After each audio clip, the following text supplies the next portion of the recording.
Hello, everyone. So welcome to another Mind Takeaway episode.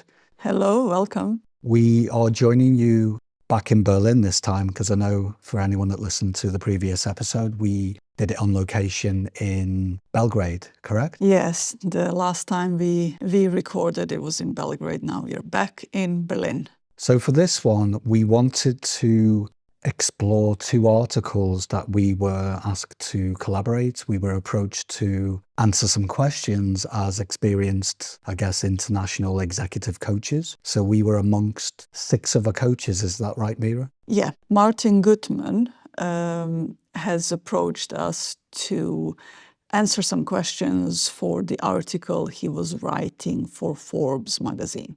So Martin, you might recognize the name Martin Gutmann. He was a previous guest early on in the year for the Mind Takeaway podcast. And actually, it was one of our most popular episodes where we explored the unseen leader. Why is it that leaders have to shout loud to be recognized and heard? And why is it in history that the loudest leaders seem to be the ones that are idolized and put on a pedestal? And we unpacked that actually isn't the case. Martin also had a really successful TED Talk after that as well. So it's definitely worth checking out. We'll put the links in the show notes. So Martin is now a Martin is now a contributor to Forbes around leadership and technology and history. And for anyone that doesn't know Martin Gutmann, he's also a business historian and author, and also a management professor at Lucerne.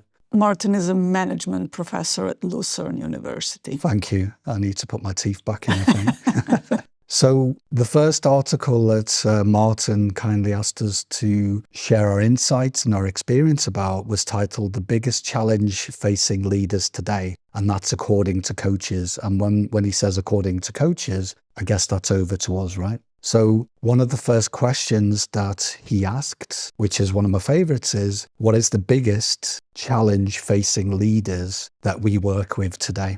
And what we said was that leaders suffer from busyness without having any downtime. There's little room for reflection or creativity, so it kind of stifles innovation. And also there's being too busy has definitely led to a lack of focus, and it definitely increases burnout, and it reduces a leader's ability to be present in the moment and make good decisions for the future.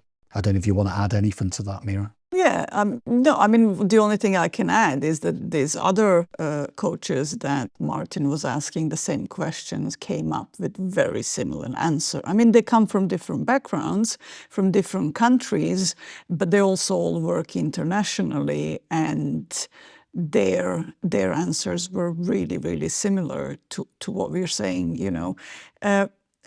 So that leads the question to what do we see as what causes this challenge today? Yeah, so this is from our working with leaders for many years now, for at least 5 or 6 years for the Mind Takeaway, but also previously, as you probably know from listening to other episodes, we have also been people managers ourselves in different industries. So what we see is there are many distractions for leaders and business owners due to digitization. There's lots of amazing tools and technology that can be enabling, but they also get in the way. So you really need to be good at prioritization and being aware that information overload is definitely a thing. Another cause of this behavior is the prevalent belief that many leaders hold that being busy equals being productive. And that's a tricky one because you can be really busy all week and then come to the conclusion at the end of the week that you didn't really achieve anything useful. And it happens a lot. You wouldn't be surprised the amount of times we've had conversations with leaders, leadership teams, employees where they say, actually, now that I've kind of took a step back, what did I really get done? What actually added to the results? Did I really get closer to meeting my incremental goals, the major goal, or maybe the KPIs? And quite often they've been in meetings all week. They've done a lot of stuff like look at emails and, a lot of admin or whatever, but it doesn't always seem to get them over the finishing line. Yeah, and it's interesting that, the world is changing. The how we do business is changing. What is important is changing. Technology has leaped. Companies are growing faster. Everything has increased in its speed. And so the values and how we saw work and what we did in the past needs to change, needs to transform. How we see our role as leaders needs to change. How we see what is important needs to change. You know, we need to step back and think about what is getting in the way of me getting the results that I want. And what we see is what is getting in the way is busyness. It's overloading our minds with things that are not so important, with things that can be done by somebody else, with things, you know, with fear that somebody will make a mistake, or what if I make a mistake? And so we kind of spend lots of time on one thing and then ignore the other stuff. And so there is so much that we can maybe step back and think about, what is keeping me so busy? You know, why am I overwhelmed? What is getting in the way of me having more clarity and making better decisions? And the last question that Martin asked us about this article was, what tools, perspectives, behaviors, that kind of thing, do you think are the most needed for trying to tackle this challenge? So over to you, Mira, if you can take us through the second article that we collaborated on with Martin and the other coaches, which was called An Incomplete Guide for Leaders to Feel Less Overwhelmed. Yeah, because this is, I think initially it was all supposed to be one article, but then because there was so much to say, they decided to do it as a 2-article piece. And so the whole second article is about what can we do and what do we need to do. And so our take on it, or how we see it, is that leaders need to prioritize. Leaders need to understand what is important and what is their role, and then do that. Often, you know, leaders mistake their role for something else, or something that they've done before. It is, you know, they don't change what they knew about their role or their role as a leader to what it is now, to how it's transformed, to what is important. They need to understand what will have the most impact.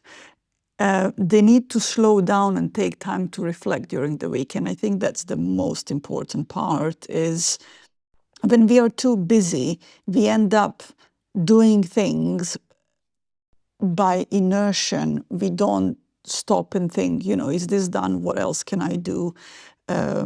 Is this useful? Is it not? And so what Peter said on the very beginning, we can end up being busy, really busy for a whole week and feel good about ourselves. But then when you look back and think what you've done, what was the result of it, and to actually notice that you were just being busy. And so this is why this is really important. And that ties back into this belief that, you know, if I'm busy, if I'm taking an hour off, or if I'm going for a walk, or, you know, I'm going to take a few days off work and clear my head and make some planning, or I'm going to take the team out for a few days and do some planning and strategizing, it doesn't mean that you are not doing the work. So what we see as work has to change. What constitutes your work has to change. Reflection is part of your work. Slowing down is part of your work. Self-care is part of your work. Because if that needs are not met, that will affect the way you feel, and that will affect how you make your decisions. How good are your decisions for the future?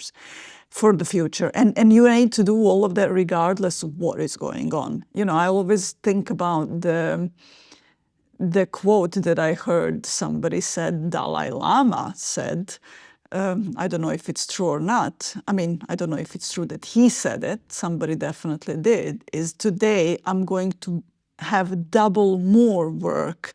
Therefore, I need to meditate double more. And so we need to, when things go challenging, we don't need to do more work. We actually need to reflect more to see what is important and what we should do.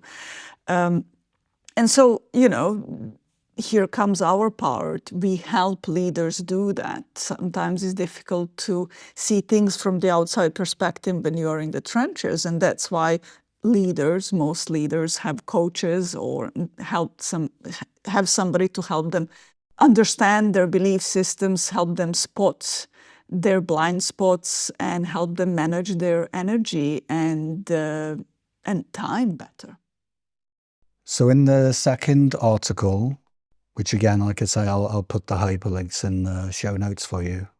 It's interesting that, as Mira said before, that the coaches that also contributed to these two pieces, we've never met them before. We don't know, we weren't even aware of their work before we were connected via these two articles. But it's interesting that although we all shared our experience in different ways, because again, we're internationally based, we have clients all over the world.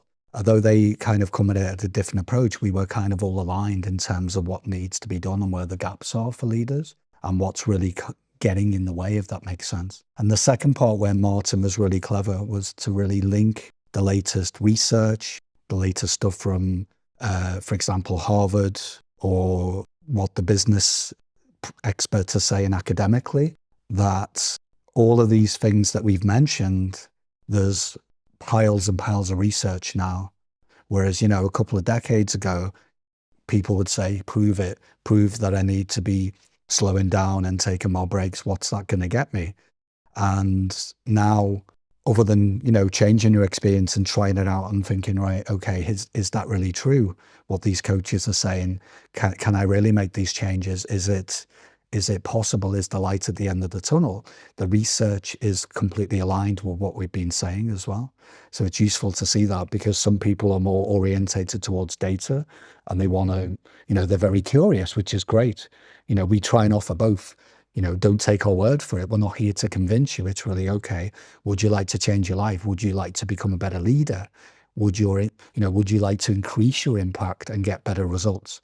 If the answer is yes, then feel free to look at these studies, look at these reviews, look at the data and the science behind it. But also, it's about making changes for yourself. It's about experimenting. And like anything good, the changes are a little bit challenging at first, because any good change takes at least a few months to embed.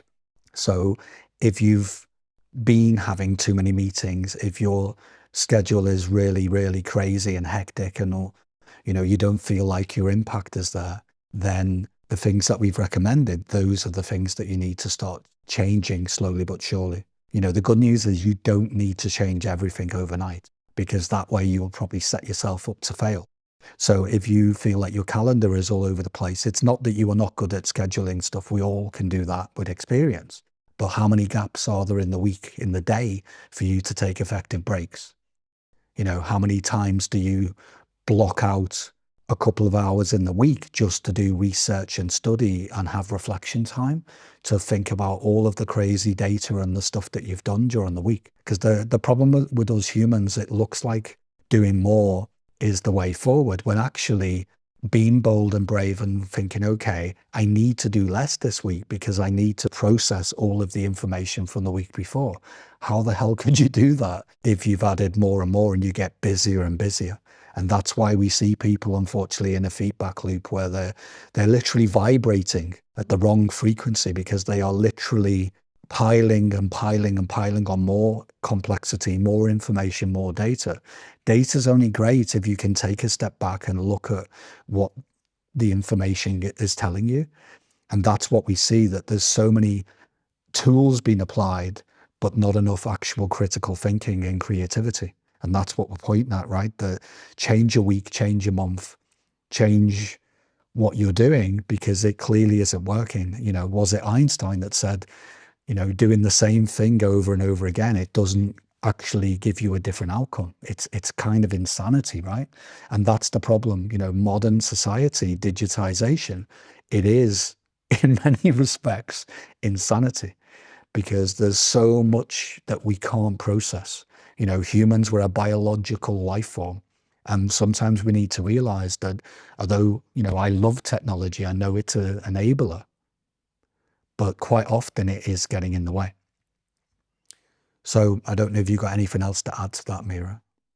No, just I guess to reinforce the fact that you don't need to change everything all at once, and start with small changes, get curious. And one of the things that comes to mind is that when we are not reflecting, when we are not doing any self-care, it is really hard for us to connect with our emotions. And the science has proven again that people who are connected with their emotions, the people who are not trying to push uncomfortable away and breeze through it, but actually embrace what they feel, are much more connected with their intuition and make much better decisions for the future in their personal life. And, you know, especially if you're a leader, that makes a big difference.